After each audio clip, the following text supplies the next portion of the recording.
आज के case studies के इस लेक्चर में बात होगी डाइवोर्स के आधारों की। डाइवोर्स किन आधारों पर मिलता है? दरअसल डाइवोर्स के बारे में बहुत सारी भ्रांतियां हैं। ऐसा लगता है कि डाइवोर्स मिलेगा कि नहीं मिलेगा। डाइवोर्स की सबसे बड़ी वजह क्या होना चाहिए? किन कारणों से कोर्ट हमें डिवोर्स दे देगी? जब हम कोर्ट में जाएंगे तो कोर्ट हमारे डाइवोर्स की पिटीशन को रिजेक्ट नहीं करेगी। और तो और यहाँ पर अगर बात करें पत्नी की तो पत्नी को मेंटेनेंस भी नहीं देगी, एलुमनी भी नहीं देगी। अगर बात करें पत्नी की तो पत्नी को यहाँ पर एलुमनी और मेंटेनेंस के साथ साथ डिवोर्स की डिक्री मिल जाएगी। आखिर यहाँ पर ग्राउंड क्या होते हैं?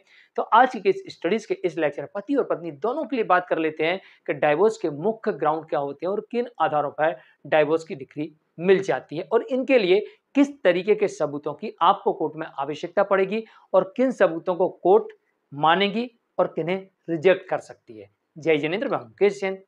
अगर आप मुझसे बात करना चाहते हैं तो आप सीधे अपॉइंटमेंट लेकर फोन पर बात कर सकते हैं।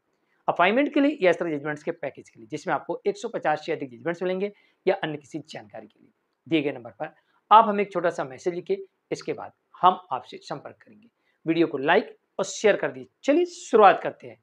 पहला ग्राउंड होता है अडल्ट्री का। चाहे पति का हो चाहे पत्नी का हो, कोई भी पक्ष हो इसमें, चाहे पति हो चाहे पत्नी हो, अगर वो अडल्ट्री में है, किसी के साथ अफेयर में है। देखिए, मैं अडल्ट्री और अफेयर लगभग एक ही दोनों शब्द है, लेकिन मैं इसके मायने इसलिए अलग अलग रखता हूं कि कोर्ट कहती है कि जब तक वो इंटीमेट नहीं हो रहे, फिजिकल नहीं हो रहे, यानी कि गले नहीं मिल रहे, जब हाथ मिला रहा है या बात कर रहे, तो ये अडल्ट्री नहीं माना कोर्ट ने। कुछ जजमेंट में देखा गया खाली बात करने पर अडल्ट्री नहीं माना, उसे क्रूरटी माना, क्रूरता माना, इसलिए हमने उसको अफेयर में रख दिया कि भाई ठीक है, वो अफेयर हो गया, उनका मित्र है ना, किसी महिला का पुरुष मित्र है, किसी पुरुष का महिला मित्र है ना, तो उनका इलू इलू चल रहा है, तो हमने उसको अफेयर में रख दिया। बात कर देते अडल्ट्री, शब्द अंग्रेजी में अडल्ट्री आ गया, लेकिन अडल्ट्री उस समय कह दिया यहां पर कि भाई वो उसके गले भी लग रहा है या फिजिकल रिलेशन भी बना रहा है, तो ये होगी अडल्ट्री। इसलिए मैंने दोनों चीजें अलग अलग रखी। तो अगर हम अडल्ट्री साबित कर दें या अफेयर साबित कर दें या रीमैरिज साबित कर दें तो यहां पर पूरी तरह से 100% डिवोर्स के ग्राउंड बनते हैं और यहां पर डिवोर्स मिल जाती है। अगर पति ऐसा साबित कर दे कि उसकी पत्नी के किसी प्रकार की क्रूरल्टी की है या उसने अडल्ट्री में है या फिर वो रीमैरिज कर चुकी है, तो आपको ऐसी स्थिति में डिवोर्स ही मिलेगा। एलुमनी, मेंटेनेंस, कॉम्पनसेशन कुछ नहीं देना पड़ेगा, ये सब कुछ नहीं देना पड़ता।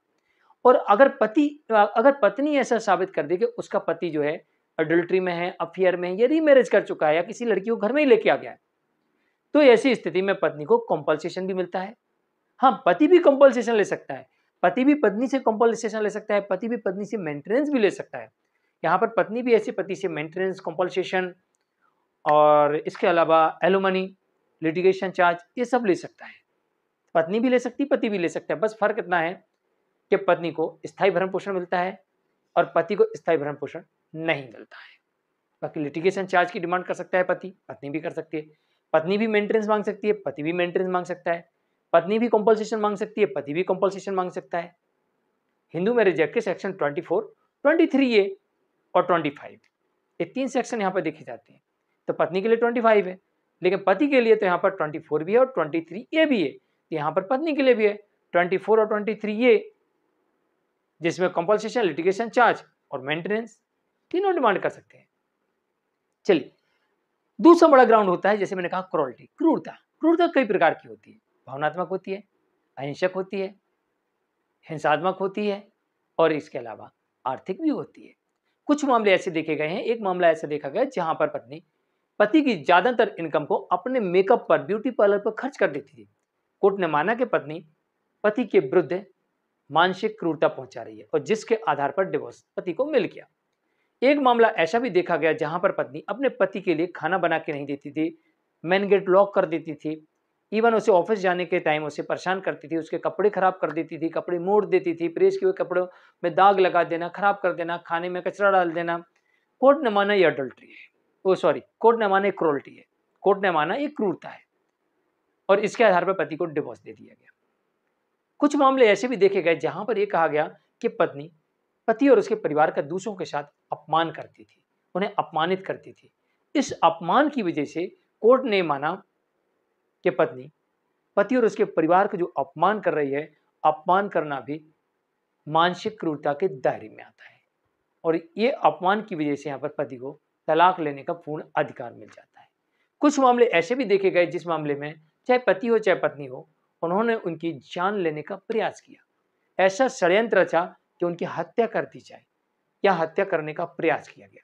उन मामलों में भी डिवोर्स का ग्राउंड बनता है।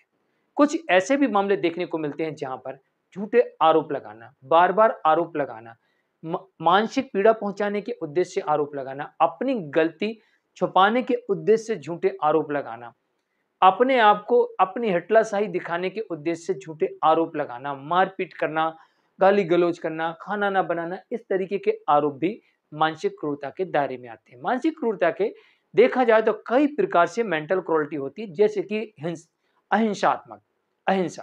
अहिंसा से कैसी मेंटल क्रूरटी होगी? ऐसे होती है कि जहां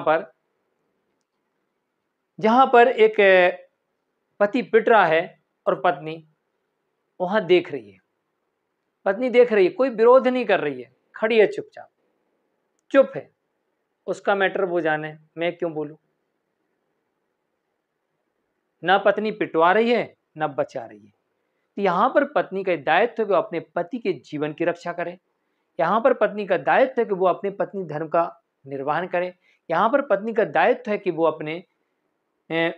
अपने दायित्व, वैवाहिक दायित्वों का निर्वहन करे। उसमें सारी चीजें आती हैं कि आपको अपने पति के जीवन की सुरक्षा करनी है, आपको अपने पति की आर्थिक दायित्वों की सुरक्षा करनी है, आपको अपने पति के वो सब चीजों के ध्यान रखना है जो आपके पति के लिए उसके बेहतर हित में हो। ऐसा पत्नी, यही पति के ऊपर भी लागू होता है कि अगर पति भी अपनी पत्नी के लिए अपने पति धर्म का पालन नहीं करता है, अपने दायित्व का निर्वहन नहीं करता है, तो पति के विरुद्ध भी ऐसे निर्णय जाते हैं। तो जहां पर पत्नी चुपचाप देख रही थी और पति पिट रहा था, कोई विरोध नहीं, ना बचाने का ना कुछ नहीं, तो यहां पर वो अहिंसात्मक हिंसा कर रही थी। ऐसे पति के साथ भी होता है कि भाई एक जजमेंट देखने को मिला था जहां पर सास अपनी बहू को पीट रही थी और पति वहां पर चुपचाप मौन धारण किए हुए बैठा था। कोर्ट ने माना कि पति वहां पर पत्नी के प्रति क्रूरटी कर रहा था क्योंकि वो उसे बचा नहीं रहा था, उसका दायित्व है कि उसे बचाना चाहिए। अब एक होती आर्थिक हिंसा। आर्थिक हिंसा में यह देखा गया कि एक जगह एक पत्नी अपने पति के पैसे को उड़ा रही थी, कोर्ट ने माना आर्थिक हिंसा है। अनावश्यक रूप से पति के पैसे को खर्च करना, यह भी एक प्रकार का उसे मानसिक क्रूरटी है।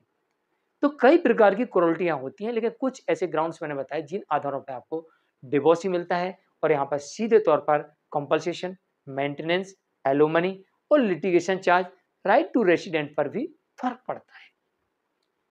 मैं हूं किस जैन। जानकारी अच्छी लगी तो वीडियो को लाइक और शेयर कर दीजिए। आज के लिए इतना ही। नमस्कार।